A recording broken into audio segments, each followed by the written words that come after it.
उपस्थित हूँ एक ऐसे ग्रह को लेकर। अभी तक हमने क्या किया है? अभी तक हमने सूर्य, चंद्र, मंगल, गुरु और बुध के विभिन्न भावों में उपस्थित होने पर कैसे फल मिलते हैं, इसकी चर्चा हमने की है।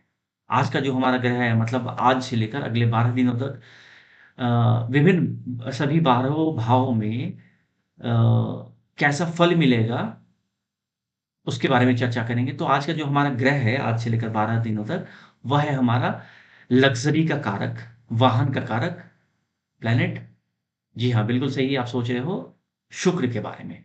तो आज से हम 12 दिनों तक शुक्र के बारे में चर्चा करेंगे हम, कि शुक्र यदि किसी के लग्न भाव में हो तो कैसा फल देगा, और बाकी के 11 भावों में अगर विस्थापित होगा शुक्र, तो कैसा फल देगा। शुक्र को हम जानते हैं कि शुक्राचार्य हैं, देवता सॉरी, जो राक्षसों दानवों के गुरु माने जाते हैं। मृत संजीवनी का वरदान शुक्र के पास था। किसी भी मृत व्यक्ति को जीवित कर दिया करते थे शुक्र। दानवों के गुरु थे। तो शुक्र भी कहीं न कहीं गुरु है। इसलिए आप देखोगे कि किसी जातक की कुंडली में अगर शुक्र और गुरु इकट्ठे बैठ जाए, तो कहीं न कहीं द्वंद्वात्मक टाइप की प्रवृत्ति उस जातक में आ जाती है। इसका सिंपल सा रीज़न है, एक तो देवगुरु हैं और एक दानवगुरु हैं। तो दोनों पोल्स अपार्ट है। दोनों की जो जो थिंकिंग दोनों ग्रहों की होती है, वो एक दैविक दृष्टि से एक गुरु की थिंकिंग होगी, तो वहीं शुक्र की दृष्टि या शुक्र की थिंकिंग दानवों की तरह होगी। तो इसीलिए कहीं न कहीं विरोधाभास हो जाता है उनकी सोच में, उनके विचारों में। तो आज हम शुक्र का हम शुरू करते हैं कि शुक्र अगर प्रथम भाव में किसी जातक की कुंडली में हो, तो वह कैसा फल देगा? तो आगे बढ़ने से पहले एक बार मैं चाहूँगा कि प्रथम भाव के बारे में हम देख लें कि प्रथम भाव किन-किन चीज़ों को परिलक्षित करता है। तो चूँकि यह प्रथम भाव तनु भाव है, आपके शरीर के बारे में यह बताता है। आपके बारे में बताता है, आपका व्यक्तित्व कैसा होगा, उस बारे में बताता है, आपके विचार कैसे होंगे, आपका स्वभाव कैसा होगा, आपका शारीरिक गठन कैसा होगा। चूँकि लग्न में जो भी राशि उपस्थित होती है, जैसे मेष राशि उपस्थित होगी, तो व्यक्ति का जो शारीरिक गठन होगा, बॉडी बिल्डअप होगा, वह मेष राशि के अकॉर्डिंग हुई ही होगा। वैसे ही अगर मीन राशि किसी जातक की कुंडली के लग्न में उपस्थित है, तो जातक की कुंडली मीन राशि के अनुसार ही, मीन राशि के कैरेक्टर लिए हुए उसके उस जातक की का शारीरिक संगठन होगा। ठीक है? उसके अलावा चारित्रिक अध्ययन की बात करें हम, तो लग्न भाव से ही देखते हैं।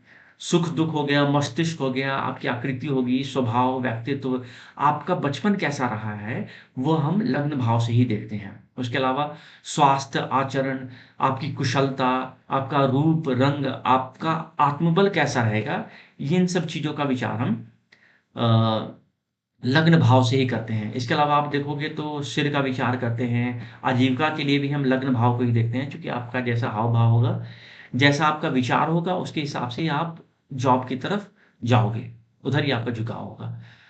उसके अलावा आप देखें तो आपका जो कैसा आपकी हाइट कैसी होगी, इन सब चीज़ों का विचार हम लग्न भाव से ही करते हैं। तो ये तो कुछ बेसिक से टूल्स मैंने दिए हैं आपको कि प्रथम भाव में किन-किन चीज़ों को हम देखते हैं। अब अगर बात करें हम शुक्र की, तो शुक्र के कुछ कारकत्व, विशेष कारकत्व होते हैं शुक्र के। तो कारकत्व क्या है? शुक्र एक तो श्वेत रंग को प्रदर्शित करता है। इसके अलावा स्त्री को ब्राह्मण, विवाह, चाँदी, काम, प्रेम या आपकी मैथुन शक्ति को दिखाता है। इसके अलावा नमकीन, खटाई और जलीय पदार्थ हो गए या जलीय जो स्थान होते हैं, उसके बारे में शुक्र बताता है। उसके अलावा आपकी काव्य शक्ति को भी बताता है, साहित्य की तरफ कितना रुझान है आपका, उस बारे में शुक्र बताता है। मोती, रत्न आदि जो भी चीज़ें हैं, उसका भी कारकत्व शुक्र के पास ही है। उसके अलावा आप देखोगे तो गाना-बजाना, नाटक, सौंदर्य प्रसाधन आदि, सुंदर वस्त्र आभूषण और वसंत ऋतु को भी शुक्र से ही देखा जाता है। उसके अलावा आप अगर स्वच्छता की बात करो, तो उसको भी शुक्र से देखते हैं। इसके अलावा विश्व सुंदरी पद हो गया, वो शुक्र से हम देखेंगे आपका। तेजस्विता हो गई आपकी, या हड्डियों के जोड़-तोड़ का विशेषज्ञ कोई होगा, तो कहीं न कहीं शुक्र का भी इन्वॉल्वमेंट उसमें रहता है। प्रेम संबंधित कार्य जो होगा, वह शुक्र के ही अधिकार में है। उसके अलावा वेश्यावृत्ति होगी, भोग विलासिता, आपकी कामातुरता आपकी जो है वह शुक्र से ही देखते हैं। अ, उसके अलावा जो दलाली है वो भी हम शुक्र से ही देखते हैं। तो कई सारी चीज़ों का कारक है शुक्र। अगर सारी चीज़ों को गिनाने लगूँ मैं तो काफ़ी टाइम निकल जाएगा। तो मेन-मेन चीज़ों को मैंने कवर किया है। उसके अलावा आप देखोगे तो शुक्र द्वादश भाव, चतुर्थ भाव और सप्तम भाव, द्वादश भाव, 4th हाउस और 7th हाउस का कारक ग्रह शुक्र ही है। तो इन सब चीज़ों को पर शुक्र का विशेष कारकत्व प्रदान है। अ, उसके अलावा आप देखें हम कि शुक्र अगर प्रथम भाव में किसी जातक की कुंडली में उपस्थित होगा तो वह कैसा फल देगा? तो किसी भी जातक की कुंडली के लग्न में अगर शुक्र विस्थापित है, तो ऐसा जातक गणित शास्त्र में विशेष निपुणता लिए हुए होता है जातक। दीर्घायु होगा, सुखद दाम्पत्य जीवन ऐसे जातक का होता है और उसे विशेष प्रकार के ना वस्त्र, आभूषण आदि को धारण करने और उसको कलेक्ट करने की विशेष अभिरुचि होती है ऐसे जातक में। सौंदर्य का प्रेमी तो होता ही है, जातक गुणवान होता है काफ़ी। अच्छा, पति-पत्नी के बीच में काफ़ी अच्छा संबंध भी दर्शाता है, शुक्र अगर लग्न में बैठा है तो। ऐसा जातक धनी और विद्वान होगा। विद्वान इसलिए होगा क्योंकि खुद अ, गुरु ही उसके लग्न में, उसके मस्तिष्क में बैठे हुए हैं, तो इसलिए ऐसा जातक विद्वान भी होता है। बेशक वह दानव के गुरु हैं, लेकिन है तो गुरु ही। तो ऐसी चीज़ें उसके स्वभाव में परिलक्षित होती होंगी।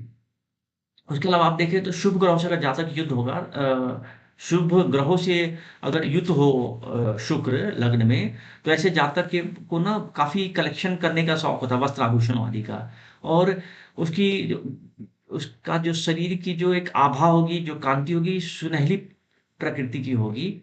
और अगर यही आप मान लो कि शुक्र के साथ कोई पाप ग्रह बैठ जाए लग्न में, या दुष्ट ग्रह कोई बैठ जाए, या नीच का हो या अस्त का हो, तो ऐसा जातक चोरी ठगी करने वाला होता है।